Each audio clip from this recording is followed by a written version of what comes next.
The ranch foreman put one hand flat against the doorframe and looked at Hazel Corwin the way men sometimes looked at weather they hadn't expected, like they were already calculating the inconvenience.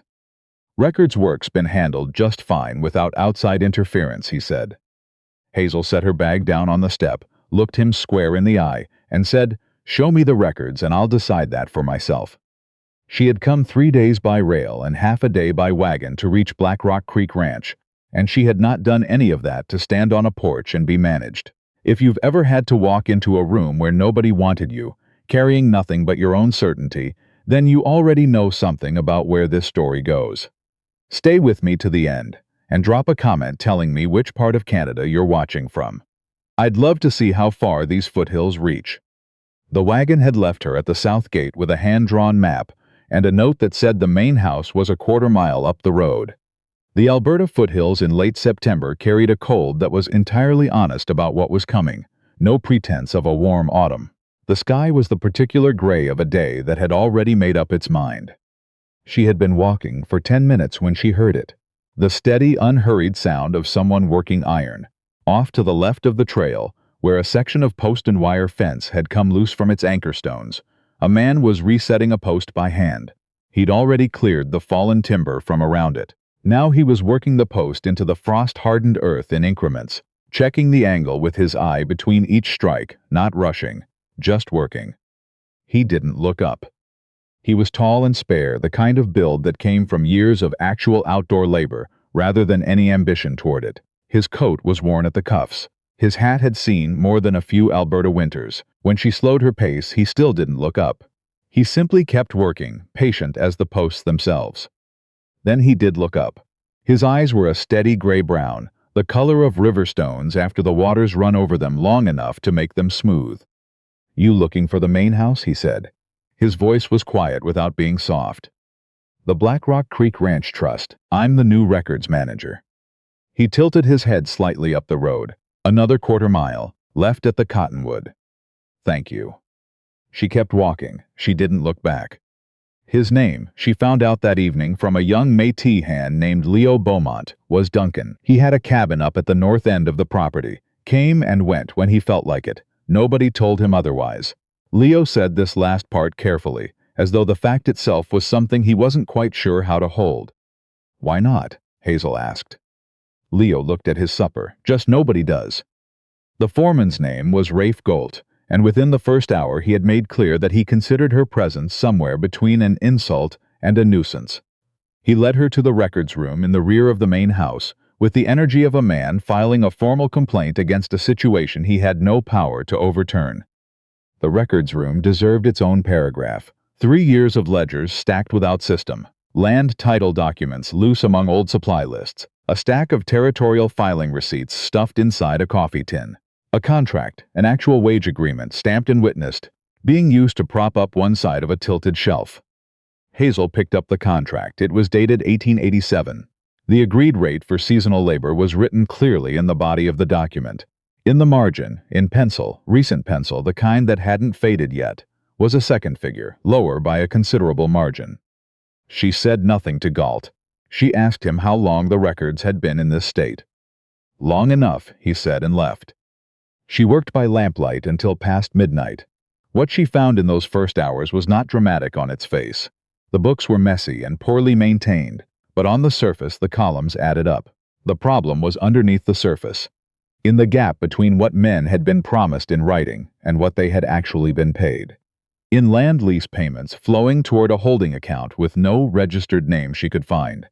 In a pattern that her 7 years of managing her general store accounts in Winnipeg had taught her to recognize the way you recognize a word you've seen misspelled, just often enough that you know something is wrong before you can say what.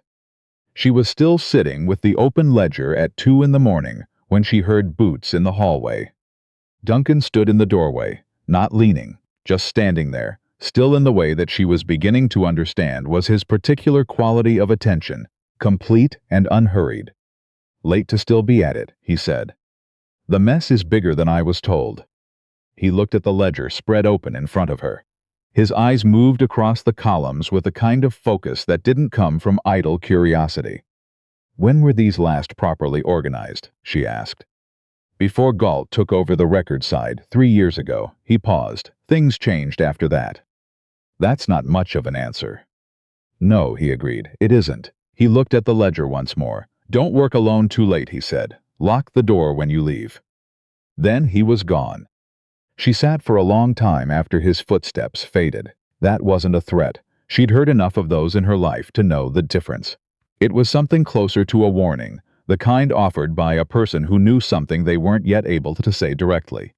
She closed the ledger, locked the room, and went to bed.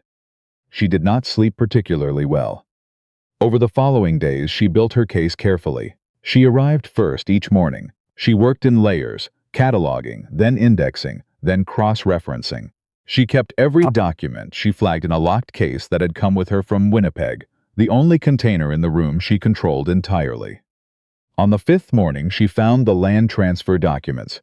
They were in a box under a broken stool in the corner, sorted with the same care as everything else in the room, which was to say none at all. She pulled the box to the table and went through the documents one by one. The fourth document she unfolded stopped her hands entirely.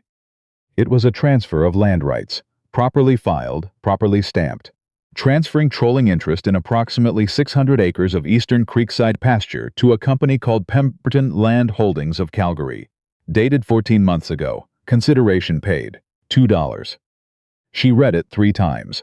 She looked at the signature on the authorization line. She placed the document carefully in her coat pocket and walked out to find Duncan. He was at the water trough, moving with the same economy she'd come to associate entirely with him.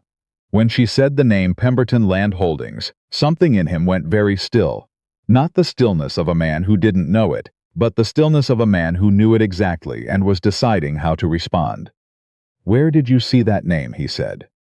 "The land transfer records. 600 acres of eastern creek pasture, transferred 14 months ago for $2.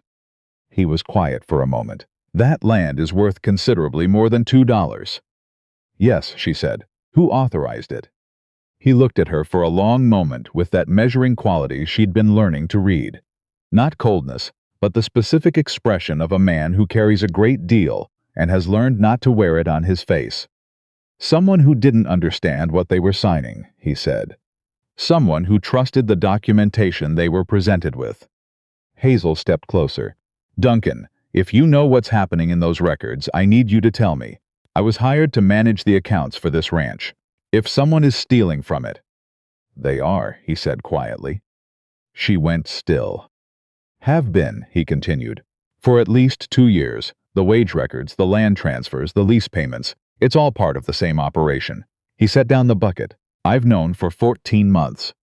And you've said nothing. I've been building the case to stop it properly." He looked at her. "Not just flag it once and leave the system intact to do it again." And before she could ask the next question, the obvious one, about why a ranch hand would know this much about a fraud on a property that wasn't his, Galt's voice cut across the yard. "Fletcher, those creekline posts need resetting before noon." Duncan's expression didn't change. He picked up the bucket. "We'll talk tonight," he said quietly. "Don't put that transfer document back in the box." He walked away. Hazel stood in the cold September air with a $2 land transfer in her coat pocket and the certainty settling over her that she had walked into something far larger than a records management position and that she was not leaving until she understood the full shape of it. She found him at his cabin on the north end of the property that evening, working at his table with a length of harness strap and a set of buckle fittings. The door was open against the cold. She sat down across from him and said, "Tell me who you really are." He set the harness down. The only sound for a moment was the fire in the small iron stove. Then he crossed to the shelf of books against the wall. History, territorial law, surveying texts, a well-used copy of the Northwest Territories Land Act. And from behind the land law volume retrieved a folded letter. He placed it on the table. She unfolded it. It was addressed from the Northwest Territories Dominion Lands Office, Calgary, addressed to Duncan Alistair Stowe, Blackrock Creek Ranch, Alberta District. Hazel read the name twice. Then she looked up at him. He was watching her with that steady gray-brown gaze, patient as he was with everything, waiting as he had clearly been waiting for exactly this moment. "Stowe," she said, "this is your ranch." "It is." She looked at the room, the single bed, the functional furniture, the worn coat, the harness he'd been mending because it needed mending. "You own all of this, 140,000 acres. "My father built it," he said simply, "and his father before him."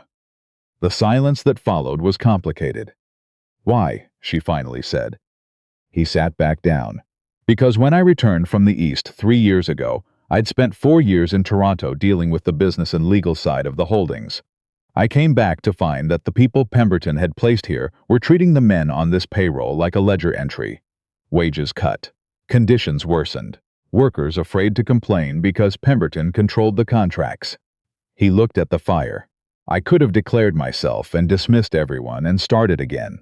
But I'd seen what happens when you announce yourself as the man with authority before you understand the situation. You give the bad actors time to disappear. So you hid yourself instead." "I worked," he said. "I watched. I learned exactly what was happening and who was doing what to whom, and then I arranged for someone with proper accounting experience to be hired into the records position." The air went out of the room. Hazel sat very still. "You hired me." "I arranged for the trust to extend the offer." "You knew who I was." "I knew you'd managed your family's general store accounts for 7 years. I knew your family's business in Winnipeg had been taken through a fraudulent partnership agreement. I knew you understood what falsified documentation looked like, not as an abstraction, but as something you'd already lived in the aftermath of." He met her eyes. "I needed someone who would recognize what was in those records, not because it was their job, but because they'd already seen what happens when nobody does." Something moved through her, complicated, sharp-edged, not quite anger, though anger was part of it. "You don't get to make that choice for me," she said. "You don't get to bring me into something without giving me the information to choose it myself." "You're right," he said. "That was wrong. I'm telling you now." She stood. She crossed to the small window and looked out at the dark, where the foothills rolled away under a sky thick with stars, the same kind of sky her father had watched from the back step of the store the last evening before the lawyers came. She turned back. "What do you need from me?" she said. Something in him shifted. Not relief, exactly. The posture of a man who has been carrying something at considerable effort and has just been permitted to set it down. "Everything in those records," he said, "documented, cross-referenced, irrefutable." "How long do we have?" "Aldrich Pemberton visits in 3 weeks. If we don't have a complete case before he arrives, he'll remove the most compromising documents, and the trail goes cold." "I need access to everything you hold," she said. "Every document you haven't shown me." "You'll have it. And I need you to understand something." She looked at him steadily. "I'm not doing this for you. I'm not doing this for the ranch. I'm doing this because the people whose wages were stolen deserve someone to fight for them, the way nobody fought for my family." He held her gaze. "I know," he said quietly. "That's why I asked you." What followed was 11 days of work. She documented the wage fraud in full. A primary ledger recording contracted rates, a secondary book used for actual payments, the difference transferred in small increments to Pemberton's unnamed holding account over 22 months. She documented 6 land transfers, all targeting parcels with creek access and natural elevation breaks, all following a sequence that, when she sketched the boundary lines on paper, formed a continuous corridor running from the eastern edge of the Stowe property straight to the proposed CPR branch line. Pemberton wasn't stealing pasture. He was assembling a railway corridor, parcel by parcel, through falsified documents and forged authorizations. Land adjacent to the CPR was worth 10 times its grazing value to settlement companies and depot contractors. Without the Blackrock Creek parcels, the corridor had a gap. With them, it was complete. She brought the map to Duncan's cabin at midnight. He looked at it for a long time. "You already suspected this," she said. "I suspected it. I didn't have the documentation to prove the sequence was deliberate." Until now, she set the papers down. "He needs 2 more parcels. He's going to move before the winter survey." Duncan's jaw tightened fractionally. He moved the visit up. "I got a telegraph from Calgary this afternoon. He's coming in 9 days, not 3 weeks. 9 days. She felt the weight of it. Not panic, but the specific clarity that comes when a deadline stops negotiating. Then we ride to Calgary when the case is complete. File with the Dominion Lands Commissioner before Pemberton arrives. She paused. There's one more thing. She placed the original transfer document on the table, the first one 14 months ago, with Duncan's signature on the authorization line. I know, he said quietly. He'll use this. He'll argue you authorized the entire scheme.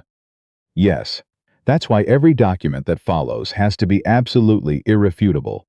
The pattern of subsequent transfers, all executed without my knowledge or signature, is the proof that the first one was obtained through misrepresentation. A genuine financial restructuring would have required my ongoing involvement. The fraud required him to never come back to me. That's the argument I have to build, Hazel said. Yes. I have 8 days. She pulled on her coat. He said her name in the quiet way he said everything, carefully, like words cost something. She stopped. What I did, bringing you here without the full picture, he said. I'm not going to defend it. But I need you to understand, every choice I made because I believed you were someone who would see this through. Not because you had to, because you understood what it costs when nobody does. She thought about her father, about the morning she'd stood in the back of the store in Winnipeg, and understood for the first time that paperwork could be a weapon held by someone who smiled at you while they used it. I understand, she said. That doesn't make it right. No, he said. It doesn't. She walked back down the hill through the cold Alberta night, and she did not let herself feel like 8 days was too much to carry. She had decided a long time ago that deciding something was too much was a luxury she wasn't willing to afford. Leo Beaumont arrived at the records room the next morning with 8 other hands behind him, and original employment contracts in their hands. Documents they'd kept for no reason except instinct, the way you keep things when some part of you already knows you might need them one day. She took their sworn statements one by one. By that evening she had 9 accounts, each cross-referenced against the corresponding ledger entries. Wage fraud, documented and irrefutable, affecting every long-term worker on the property. They rode for Calgary 2 mornings later before the ranch stirred. Duncan had 2 horses ready in the dark and a supply bag packed for a 2-day push. He gave her the reins without ceremony. She took them without asking questions. An hour into the ride, he said, "Tell me about Winnipeg." She looked straight ahead.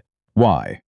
Because you've been carrying it since you arrived, and I'd rather know what I'm asking you to carry alongside. She considered refusing. She was good at that. The efficient, practical refusal of someone who had learned that offering personal information was a form of exposure, and exposure was a form of risk. But they were riding toward a commissioner's office, together with a case that might not hold, and he had already placed the document with his own signature on the table between them. That was its own kind of openness. My father built that store from nothing, she said. 20 years of work. He was not a suspicious man. He trusted a partnership agreement his own lawyer told him was standard. The agreement contained a clause that transferred his mortgage authority to the partnership trust in the event of financial strain. He didn't understand that. She paused. The financial strain was manufactured, deliberately. The partners called in the clause and took the building and the inventory 6 months later. My father lived 2 more years after that, but he didn't really live them. Duncan was quiet for a long moment. How old were you? 23. They rode in silence for a while after that. The foothills gave way to open grassland, and the morning came up pale and cold and entirely without apology. I'm sorry, he said. Don't be sorry, she said. Be useful, which is what we're doing. He didn't push. She found she appreciated that more than she expected to. They were followed out of the foothills as she had half expected. 2 riders carrying themselves like men employed for purposes not listed in any formal payroll. They pushed to the stopping station at Pincher Creek, busy, public, full of freight haulers and travelers, and the 2 men pulled up short of the entrance and didn't follow inside. Hazel drank her water at the counter without looking toward the door. Then they rested the horses, mounted, and rode through the night. They reached the Dominion Lands office in Calgary the following afternoon, road-worn and entirely without apology for it.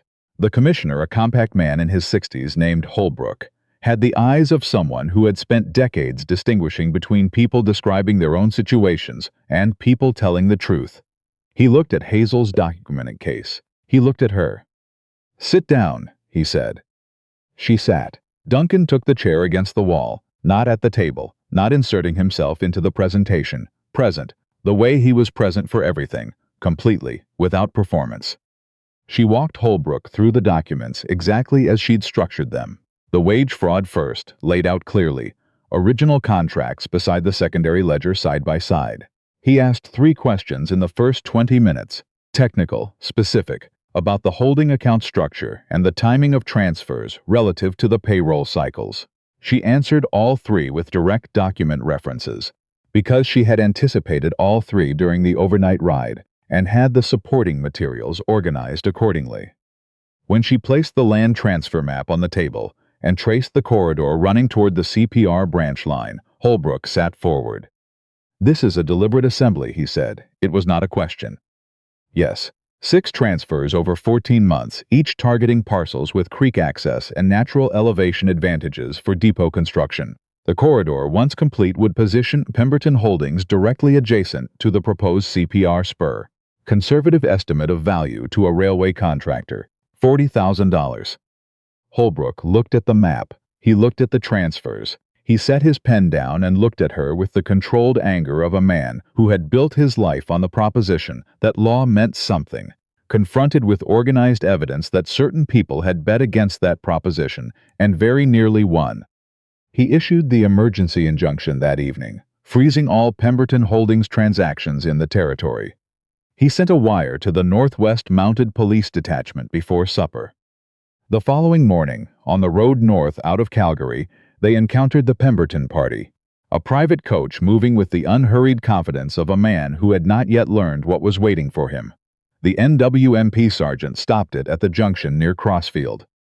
Aldrich Pemberton stepped out of the coach composed, well-dressed, and looked at the sergeant, and then at Hazel, and then at Duncan, and something moved across his face, the particular expression of a man who had built an entire operation on the assumption that ordinary people don't fight back, encountering the evidence that this assumption had failed. His solicitor was already speaking, working through the procedural vocabulary of delay. Hazel reached into her case and placed the injunction order in the solicitor's hands. The solicitor read it. He read it again. Pemberton said quietly, almost to himself, "How much does she actually have?" The solicitor looked up. "All of it," he said. Hazel looked at Aldrich Pemberton directly.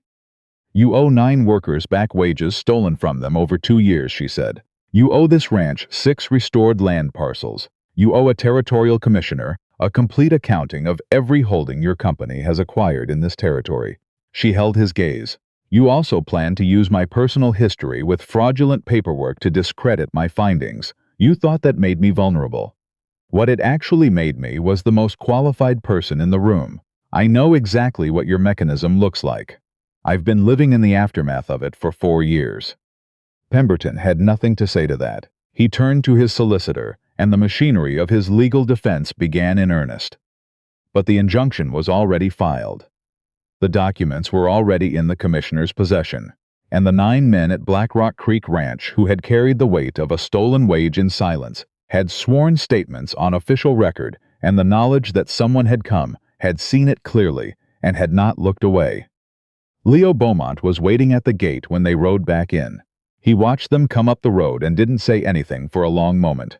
Then he straightened in his saddle, the quiet, careful dignity of a young man who has just seen something he needed to see. That evening the long dining hall felt different. Not in any way you could point to exactly. The same tables, the same smell of wood smoke and coffee and years of accumulated use. But something that had been held tight had been released. Men who had eaten in the careful silence of people who didn't know how much they could say now spoke at a normal volume. Leo told the story of the ride to Calgary to the hands who hadn't been there, and the story was already becoming something slightly larger than it had been. The way true stories always do when the truth they're carrying is genuinely larger than most ordinary days. Hazel ate at the end of the table. Duncan sat across from her, which he hadn't done before. He ate with his usual focused quiet, and at one point, without looking up from his plate, said the commissioner's clerk had sent a preliminary notice. The formal evidentiary hearing would be scheduled within 60 days. "I know," she said. "You'll need to be present to testify." "I know that too." He looked up. "You're not planning to leave before then." It was shaped as a statement. The question underneath it was careful and specific. The question of a man who doesn't ask things he can't carry the weight of. "I have a records room that isn't finished," she said. "The indexing system isn't complete. That work's not done." "No," he agreed, "it isn't." He went back to his supper. The months that followed were what she had needed and what he had waited for. Ordinary time, the kind that showed you who people were when nothing urgent was holding the shape of things together. What she found was this. Duncan Stowe in the ordinary was exactly Duncan the ranch hand in the extraordinary. The man who reset fence posts because the fence needed resetting. Who ate at the workers' table because those were the men whose lives were bound to his. Who had spent a year working quietly toward a justice he could have pursued loudly and with the full force of his name, and had chosen not to. That man was the same man who now ran his ranch with a fairness the hands described to one another without ceremony.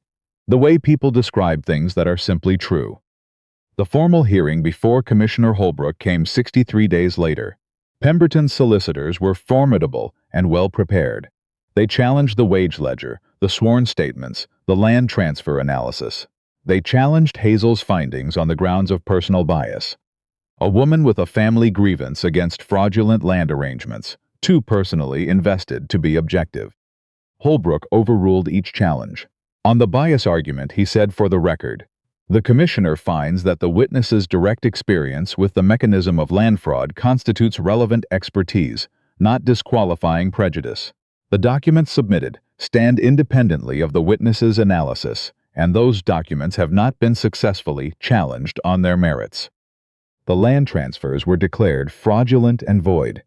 The 6 Blackrock Creek parcels were restored to the Stowe Trust. The wage fraud was confirmed with an order for full restitution plus interest. The Pemberton Land Holdings operation across 4 Alberta properties was placed under receivership. Aldrich Pemberton himself was bound over for criminal proceedings. When Holbrook finished reading his findings, the courtroom was quiet for one moment.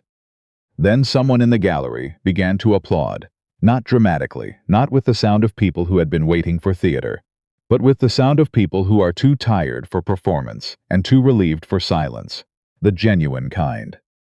Outside on the steps of the Dominion Lands office, in the cold, clear air of a December afternoon in Calgary, Leo Beaumont found Hazel before she'd reached the bottom of the stairs. He stopped in front of her and took off his hat.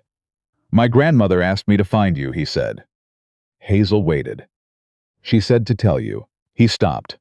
Tried again with the specific difficulty of someone delivering a message that means more than the words available can carry. "She said to tell you that it matters, that somebody came." He put his hat back on. "She wanted you to know she said that." "Tell her she's welcome," Hazel said. "And tell her the next time anyone shows up with documents that need signed, read every line first, every one." He almost smiled, then he went back down the steps. Duncan came to stand beside her. "He's right, you know," he said. "About which part?" "That somebody came." He looked at her. The documents were there to be found. The law was there to be used. The difference was a woman who showed up and decided to use them. She looked at the street. At Leo, explaining something to the other hands with his characteristic earnest energy. At the families from the surrounding properties, dispersing slowly into the Calgary afternoon. At a city that was going to keep moving forward with or without any of this. Entirely indifferent to what it had cost. "My father would have liked to see this," she said. It was the first time she had been able to say that simply, without the old compression settling into her chest around it. Duncan said nothing. He didn't need to. He stood beside her in the cold December air with the patient, solid presence she had stopped trying to describe and had started simply accepting as what he was. After a while, she said, 6 months. He looked at her. "You said to ask you again in 6 months," he said. "I said ask me in 6 months. She looked back at him. "It's been 63 days since the records room. The hearing is finished." She held his gaze. "I know who you are when something urgent is holding us in the same direction. I've seen who you are when you thought nobody was watching. I've seen who you are when everything was at stake. She paused. I don't need 6 months. Something in him went very still. The way he went still when something reached past the exterior and arrived at the actual person inside it. Stay, he said. One word, no decoration, no performance, no elaborate argument. The kind of word that carries everything because it has been reduced to exactly what it means. She looked out at the foothills, just visible at the western edge of the city, enormous and cold and ancient, the same foothills she had ridden toward 3 months ago with a valise and a refusal to believe that this was just a bookkeeping position. I was always going to stay, she said. I just needed to say it out loud. The months that came after were what she had asked for. The ordinary kind, the kind made of days with nothing exceptional in them, and therefore exactly what a life is built from. What she found was that the man who had fixed fence posts alone in the cold because they needed fixing was the same man in every room, in every season, in every situation that asked him who he was. That kind of consistency was rarer than she had known to look for and more valuable than any amount of land. The criminal proceedings against Pemberton concluded the following spring. He was convicted. The restitution fund was paid. It was not a perfect outcome. Perfect outcomes didn't exist outside of stories that valued tidiness over truth. There were men who had worked years at wages no court ruling could fully repay. There was a family in Winnipeg whose store was still gone, whose father was still gone, whose years of loss could not be itemized and returned. The law returned what it could. The rest of it you carried forward, and you used it. On the first warm evening of April, Hazel stood above the valley at the point on the north ridge where the foothills opened, and the whole of the Blackrock Creek property spread below. The creek lines catching the last light, the buildings settled into the land the way structures built to last always are, the road winding south toward the territorial highway. Duncan stood beside her. He didn't make a speech about what it meant to have kept it. He didn't need to, because she already knew, and he knew that she knew, and that particular quality of shared understanding, built not through declaration but through the accumulated evidence of days and work and honesty, was the thing itself. He took her hand. She let him. They stood there for a while as the light went, holding what had been built and what had been returned and what had been found here in these foothills, not because it was easy, but because it was true. The woman who had arrived with nothing but a valise and a refusal had found what she came looking for. Not the job, not the justice, though she had got both. She had found proof of the thing she had almost stopped believing in, that a person who chose honesty over convenience, and action over fear, and the hard work of seeing something through over the comfortable option of walking away, would eventually arrive somewhere that deserved her.